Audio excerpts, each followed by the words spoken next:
Assalamualaikum warahmatullahi wabarakatuh. Apa kabar anak-anakku semua? Ibu berharap kalian semua dalam keadaan sehat walafiat, tidak kurang suatu apapun. Amin. Anak-anakku, pada kesempatan kali ini kita akan belajar mengenai aspek kebahasaan teks tanggapan. Baik, sebelum kita mulai pembelajaran kita pada kali ini, mari kita bersama-sama membaca suratul Fatihah yang kita kirimkan untuk baginda Rasulullah Shallallahu Alaihi Wasallam kepada para kiai dan para guru kita, kepada kedua orang tua kita. Al-Fatihah. Amin. Tujuan pembelajaran pada kali ini adalah yang pertama, mampu menelaah aspek kebahasaan dari teks tanggapan. Yang kedua adalah mampu mengungkapkan kritik, sanggahan, pujian, penolakan, persetujuan dalam bentuk tanggapan, baik itu secara lisan maupun tulisan, dengan memperhatikan struktur dan aspek kebahasaan. Anak-anakku, aspek kebahasaan teks tanggapan itu dibagi menjadi beberapa bagian, yaitu yang pertama adalah kalimat aktif. Kalimat aktif ditandai dengan predikat berupa verba, berimbuhan ber, me, ikan, atau verba aus, artinya verba tanpa imbuhan. Contohnya, Soleh bersepeda ke sekolah. Andi membonceng adiknya ke sekolah.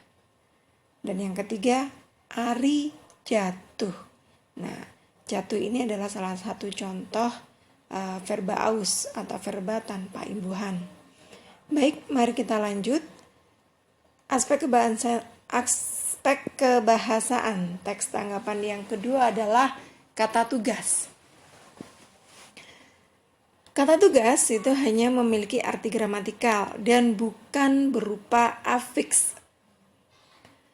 Kata tugas meliputi yaitu yang pertama kata depan, kata sambung, kata sandang, kata seru.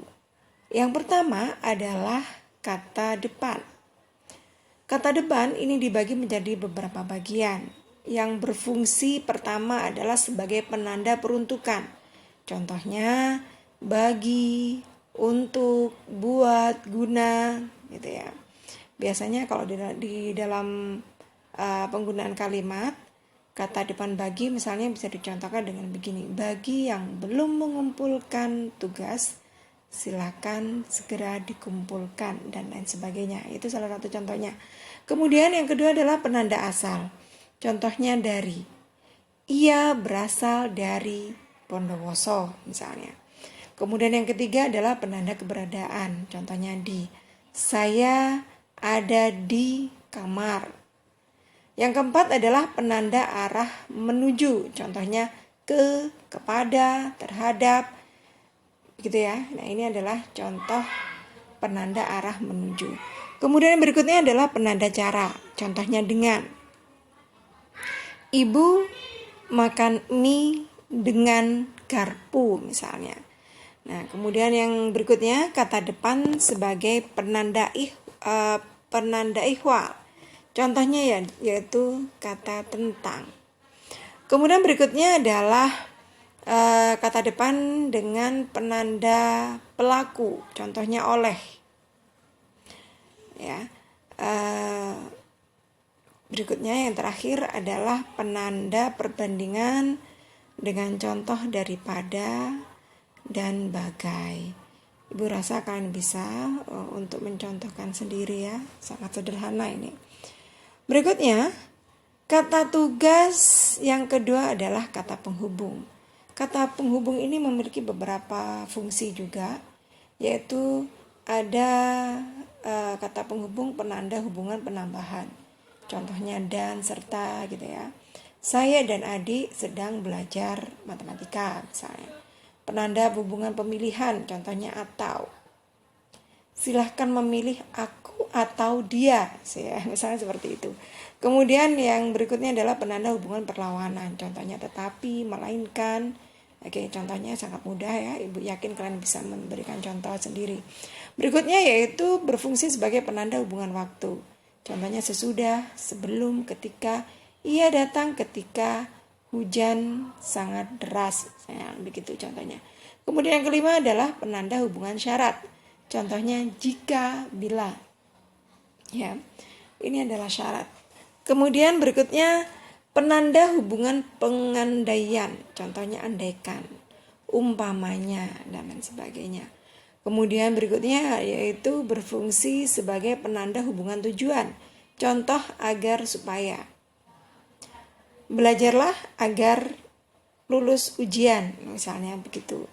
Kemudian berikutnya adalah penanda hubungan pemiripan. Contoh seakan-akan, seperti. Berikutnya adalah penanda hubungan sebab. Contohnya sebab, karena gitu ya. Kemudian berikutnya penanda hubungan akibat. Contohnya maka, sehingga. Gitu. Kemudian yang terakhir adalah berfungsi sebagai penanda hubungan cara. Dengan contoh dengan. Baik, kita lanjut ke kata tugas berikutnya. Kata sandang. Kata yang fungsinya sebagai penentu bagi kata benda. Contoh sang, si, hang. Ya, ini biasa digunakan di dalam sebuah kalimat. Ya, misalnya si Kriwul sedang belajar matematika, saya begitu. Nah, jadi kata sandang ini biasanya digunakan sebagai penentu bagi kata benda. Nah, kebetulan kata-kata yang lain, contohnya misalnya sang surya sedang tenggelam dan lain sebagainya. Gitu. Hang tuan sedang memberikan petuah kepada para prajurit, misalnya begitu. Nah, ini kata sandang. Baik, lanjut ke kata tugas berikutnya, yaitu kata seru atau interjeksi. Kata seru atau interjeksi ini adalah kata yang mengungkapkan cetusan perasaan atau luapan emosi. Biasanya digunakan untuk memperkuat rasa kagum, sedih, heran, jengkel, dan lain sebagainya. Kata seru itu dibagi menjadi 4 ya. Ada yang bernada negatif, ada yang bernada positif, ada yang bernada keheranan, dan juga ada yang bernada netral. Untuk yang bernada negatif ini, contohnya bisa cih, cis, bah, ih, idih, brengsek, dan lain sebagainya. Kemudian bernada positif, ini aduhai, amboy, asik, alhamdulillah, subhanallah, subhanallah, indah betul pemandangan pagi ini, misalnya begitu contohnya. Kemudian yang ketiga adalah bernada keheranan. Contoh, ai, lo, astagfirullah, masya Allah. Yang keempat adalah bernada netral. Contoh, hai, halo, hei, wahai, wah, nah, dan lain sebagainya. Nah, seperti itu. Ini adalah beberapa kata seru ya. Berikutnya lanjut adalah kalimat deskripsi. Kalimat deskripsi adalah kalimat yang menggambarkan keadaan tertentu suatu objek. Pembaca ataupun pendengar bisa melihat, merasakan, mendengarkan, dan mencium secara imajinatif tentang objek yang dimaksud. Contohnya, gerakan tari piring pada umumnya adalah meletakkan 2 buah piring di atas 2 telapak tangan, lalu diayun dan diikuti oleh gerakan-gerakan tari yang cepat, dan diselingi dentingan piring atau dentingan 2 cincin di jari penari terhadap piring yang dibawanya.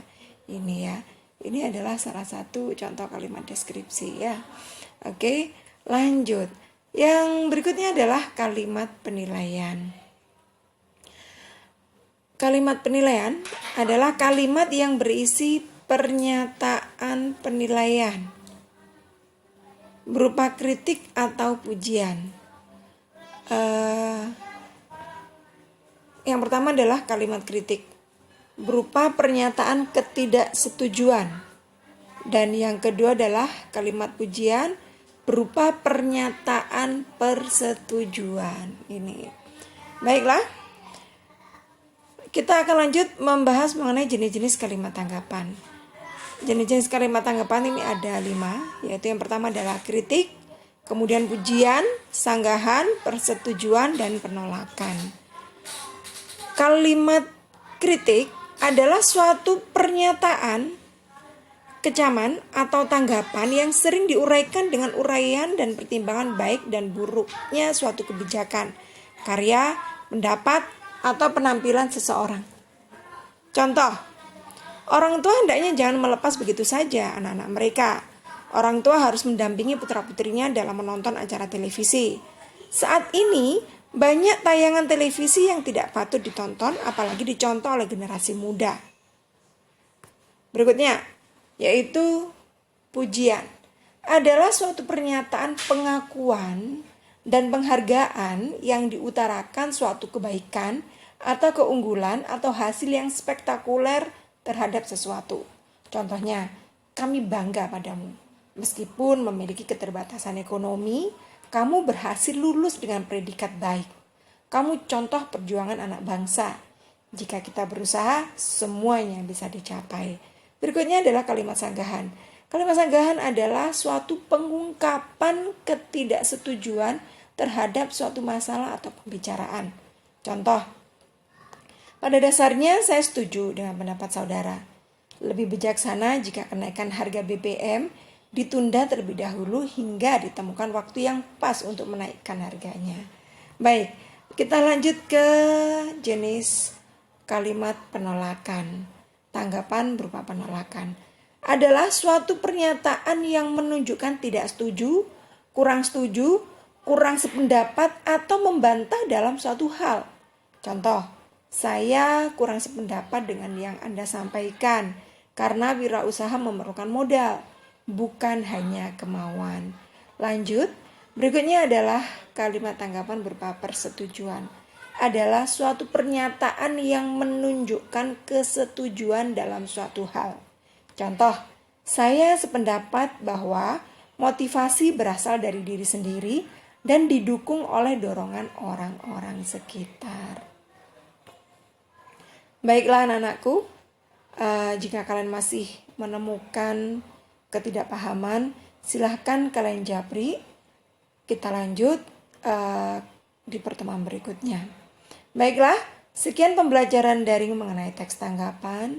Semoga membawa besar manfaat dan barokah untuk kita semua.